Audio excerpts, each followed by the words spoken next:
Jadi saya ingatkan kembali untuk kalian yang menonton video ini, jangan di skip video ini, jangan di skip yang pertama, dan kalian wajib subscribe. Karena apa? Terutama untuk kalian yang mau mencoba berhidroponik, kalian wajib mengikuti setiap video-video saya. Karena kalau Anda tidak mengikuti video saya, Anda akan tertinggal. Kalau Anda sudah tertinggal, itu kalian akan payah dalam menjalani hidroponik. Oke? Semangat buat petani muda Indonesia. Semangat terus belajar. Jangan pernah malas. Dan untuk yang baru mulai berhidroponik, semangat. Ada banyak kawan-kawan kita yang sudah mulai membangun instalasi. Ada juga yang baru menyicil alat-alat instalasi. Dan ada juga yang baru mau panen. Oke?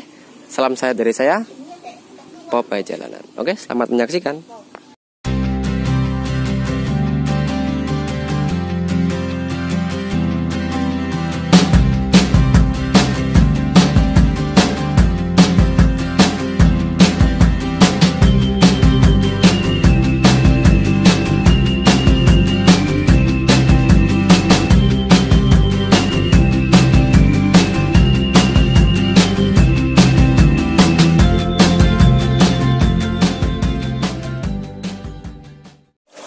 Bismillahirrahmanirrahim. Assalamualaikum warahmatullahi wabarakatuh. Ya, balik lagi bersama saya ya, Popeye Jalanan.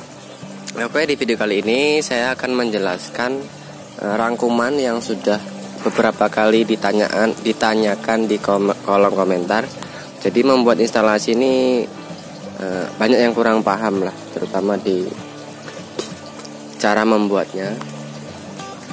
Nah, ini alhamdulillah tanaman sawit saya sudah menjelang panen ya. Ini nanti udah hampir panen. Jadi ini udah panen sebenarnya. Sudah hampir panen. Jadi pas dia ada panen tuh dia penuh di lubangnya tuh. Hampir penuh di lubang ini. Nah, ini saya tahan dulu biar yang kecil-kecil ini naik tinggi. Jadi nanti ini bisa buat narik yang ini. Jadi misalnya ini 4, ini si 1 atau 3, jadi setengah kilo gitu. Jadi ini kurang merata ya, karena memang cuaca di daerah saya ini kurang baik untuk sekarang ini.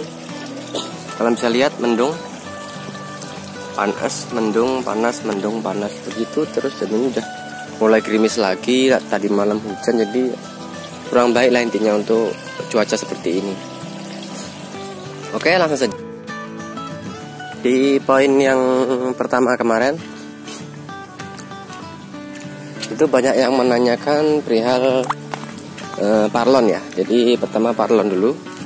Parlon yang saya gunakan ini 2,5 in ya. Ini. Nah itu 2,5 in. Kalau merek saya tidak menganjurkan merek ya. Jadi saya ini menggunakan yang paling tipis. Jadi ini yang paling tipis parlonnya. Nah, ini. Nah, dia paling tipis. Terus apakah nanti daya tahannya lama bang? Ini insya Allah kalau kata kawan saya yang sudah berjalan di hidroponik ini 5 tahun masih oke, masih kuat. Karena memang dia nggak seberapa ngangkat beban ya. Jadi bebannya nggak terlalu berat untuk sejauh ini. Jadi ya lumayan awet, kalau nggak kenceng nggak pecah katanya. Yang kedua, ini lubangnya itu sebenarnya menyesuaikan cup. Jadi cup itu seperti ini. Dia nih sebenarnya pakai netpot kalau aslinya, cuma berhubung netpot harganya agak lumayan, jadi saya ganti dengan cup. Jadi cup ini tujuannya untuk menahan busa, jadi busanya biar nggak hanyut. Itu kan ada air tuh, ada airnya tuh ya. Dia lari, itu ada air mengalir tipis di sana. Nah nanti kalau tidak ada cupnya aja, jadi dia bisa lari busanya tadi. Nanti akan saya beri contoh satu ya. Sebentar saya ambilkan di sini. Saya beri contoh di sini. Nah ini kan busa. Nah, waktu kecil kemarin, kalau dia nggak ada ininya, apa namanya, cupnya, dia pasti hanyut karena nggak kelihatan. Ini nggak ada yang kecil sih ya. Sudah lumayan besar ini. Intinya begitu. Bentar. Intinya begitu. Jadi tujuan cup ini untuk menahan busa agar tidak hanyut. Nah itu ya. Jadi yang pertama tuh lubang. Ini pakai saya 2,5 in mata borehole namanya. Yang kedua, cup ini bisa kalian beli bekas ataupun baru, tujuannya untuk menahan busa agar tidak hanyut. Oke. Jadi itu udah menjawab 3 pertanyaan sekaligus ya. Jadi parlon yang digunakan, diameter lubang, dan cup ini. Jadi lubang itu menyesuaikan cup. Jadi kalau cupnya kita besar ya besarin, kalau kecil ya kecilin. Oke. Nah, baik, yang kedua, poin di sini. Nah, ini juga banyak yang nanyakan itu gimana cara baginya, Bang. Jadi ini lubangnya sebesar solder. Jadi saya solder di sini ya. Saya solder lubang solder itu. Oke, lanjut di poin yang kedua ya. Jadi lubang ini agar merata, saya memberikan besar sebesar solder. Ini airnya merata seperti ini. Nah, sebesar ini lubangnya nih solder itu saya langsung kasih lubang. Jadi ini daya tekannya kan 2 meter ya untuk pompa ini. 2 meter dia naik ke atas sini. Nah, itu masih membagi lagi 9 parlon. 10 juga masih kuat tekanan ini. Tapi kalau lebih dari 10 saya belum bisa memastikan iya ya, karena belum mencoba. Yang jelas itu di dalam itu masih ada air. Aduh, nggak bisa fokus kameranya. Kemudian di dalam itu masih ada air, jadi artinya ini masih bisa nambah lagi. Ini bisa kalian gunakan 11 atau 12 baris, tergantung kalian dalam gini tuh nyampe enggak nanti yang di tengah sana. Kalian waktu gini ngambil benerin cup busa itu nyampe apa enggak. Jadi gitu. Jadi kalau untuk ini idealnya tuh 9 kalau saya ukuran. Jadi saya waktu nyampe menjangkau yang tengah tuh nyampe, nggak kesulitan gitu. Jadi itu untuk masalah lubang. Yang ketiga, ini yang paling sering ditanyakan. Ini sebentar saya buka dulu.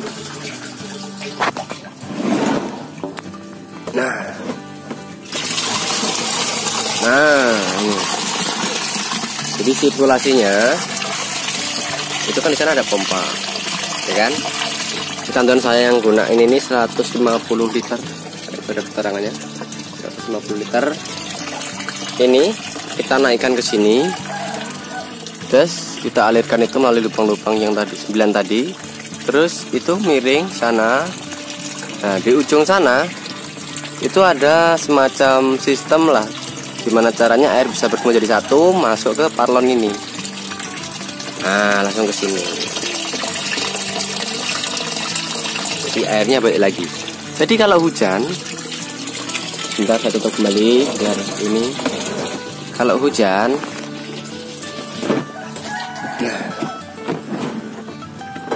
jadi kalau hujan itu pompa kita matikan. Jadi saya buat rangkaian di ujung sana itu rangkaian satu seri ya. Jadi kalau saya cabut ini mati semua. Jadi kalau hujan ini cukup dibuang. Jadi air hujan tidak masuk ke tandon. Aduh, susah. Nah, ini kalau hujan saya gini.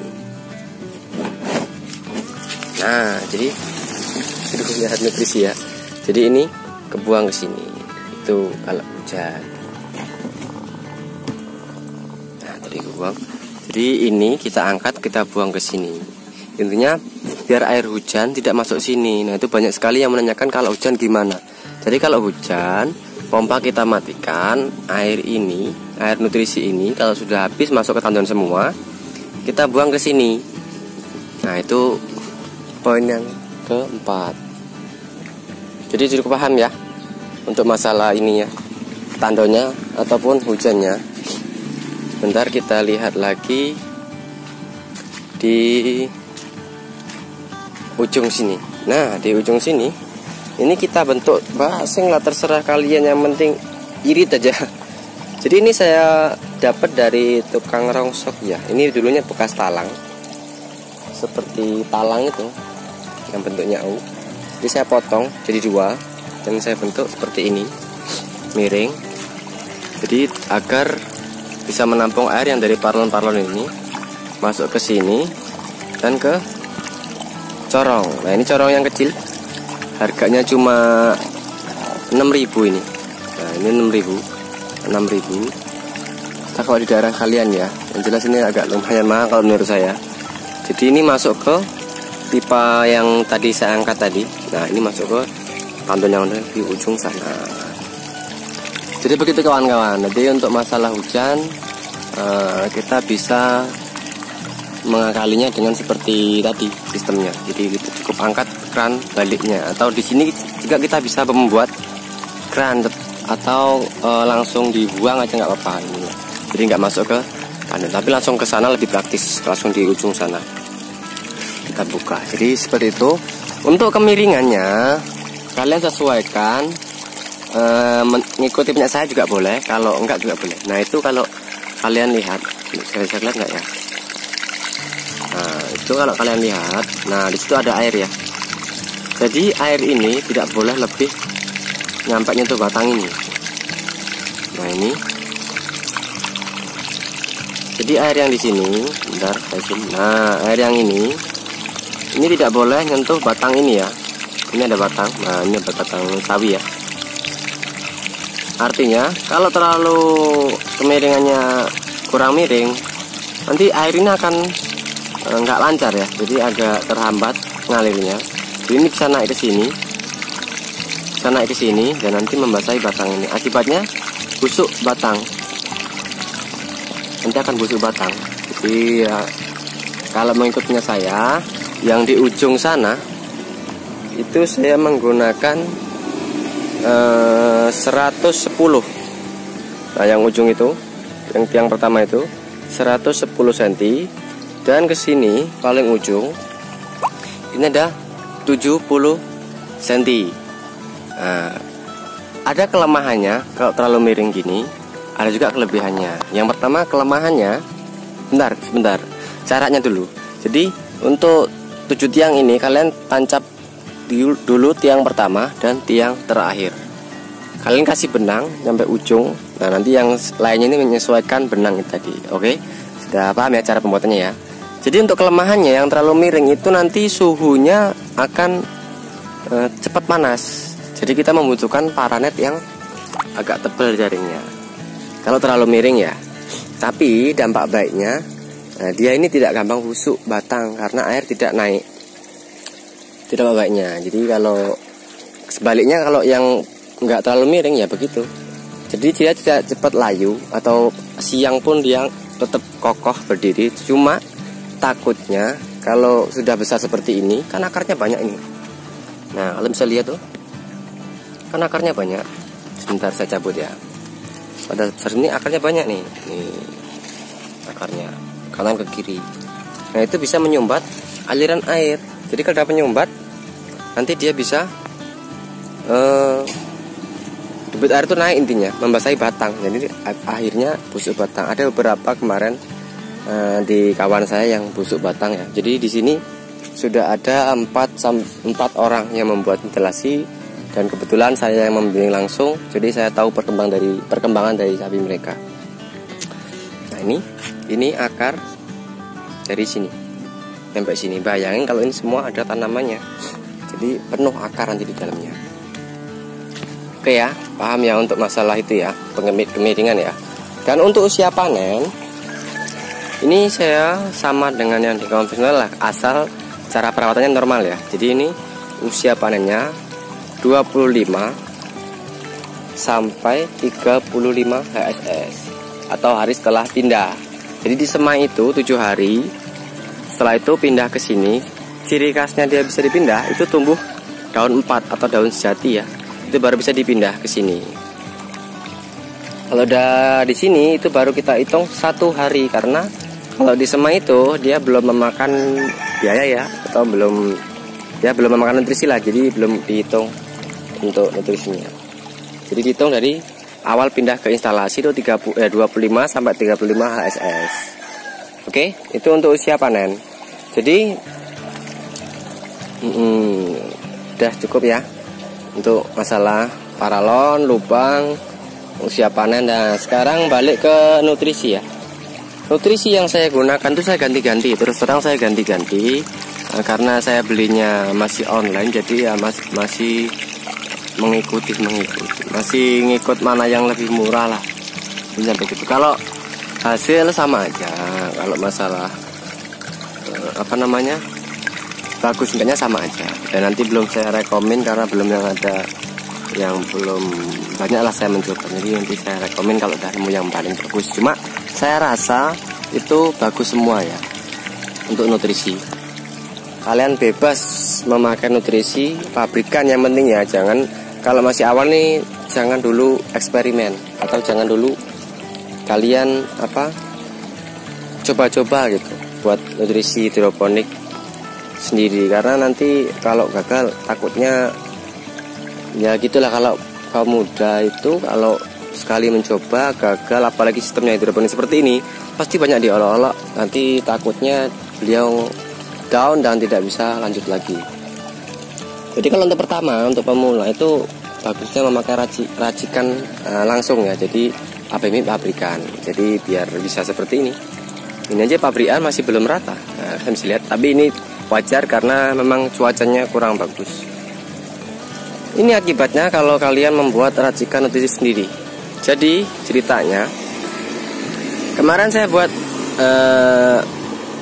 bukan racikan sendiri ya, tapi dari beli di toko pabrik dan saya akali dengan bukan AB mix, yang jelas bukan AB mix, dan saya buat itu waktu itu panen waktu itu. Nah sisanya mau saya buang sayang, jadi saya tanamin langsung benih. Alhasil banyak yang mati dan sulam, ini banyak yang nyulam, jadi tubuhnya tidak merata. Nah itu banyak kerugian di sini ya. Yang pertama kerugian waktu, kalau masalah ini ya cukup materi ya bukanlah, karena benih itu satu pack itu bisa 2.000 sampai 3.000 benih, dan itu saya hitung 25.000 itu memang sekali tanam, jadi ya sudah masuk operasional harganya, jadi tidak ada kerugian di materi, yang jelas rugi waktu aja. Tapi dari itu saya tahu untuk cara panen ini. Jadi setelah panen seperti ini, nanti kita akan lakukan perawatan sterilisasi namanya. Jadi dengan memompa air dari ujung sana sampai ke sini, itu 24 jam nonstop kita cuci dengan larutan pembersih lantai. Terserah bebas mereknya apa. Dan nanti hari kedua kita bilas dengan air biasa selama 24 jam juga. Dan untuk yang ketiga kita bilas juga dengan air biasa. Setelah itu kita bisa tanamin benih lagi. Oke, cukup ya. Jadi gini intinya, hidroponik itu bisa kita sederhanakan asal sesuai prosedur yang ada. Maksudnya dia sederhana atau diakal-akalin lah. Kayak ini contohnya, dia memakai netpot, saya tidak memakai netpot aslinya. Jadi saya ambil simpelnya aja. Tujuan kerjanya apa sih gitu. Nah ini ada yang memakai rock wool sebenarnya, tapi saya pakai busa agar ya itu tadi, balik lagi untuk menghemat biaya instalasi. Nah itu ada anak saya. Halo Dinda, siapa pengen ikut syuting terus? Jadi cukup sekian ya. Itu untuk para net bebas. Itu tujuannya agar sinar matahari tidak langsung menyentuh ke sayur kalian masing-masing. Jadi tetap semangat untuk yang baru mencoba berhidroponik, dan untuk yang sudah banyak ya, sudah kawan-kawan kita yang sudah memulai menyicil. Jadi banyak yang sudah membeli paralon, banyak yang peralatan, ada juga yang sudah berdiri, ada juga yang sudah nanam. Tapi yang udah panen belum, jadi masih perawatan penanaman lah. Semangat buat kalian dan semoga ini bermanfaat untuk kalian semua. Dan saya akhiri. Assalamualaikum warahmatullahi wabarakatuh.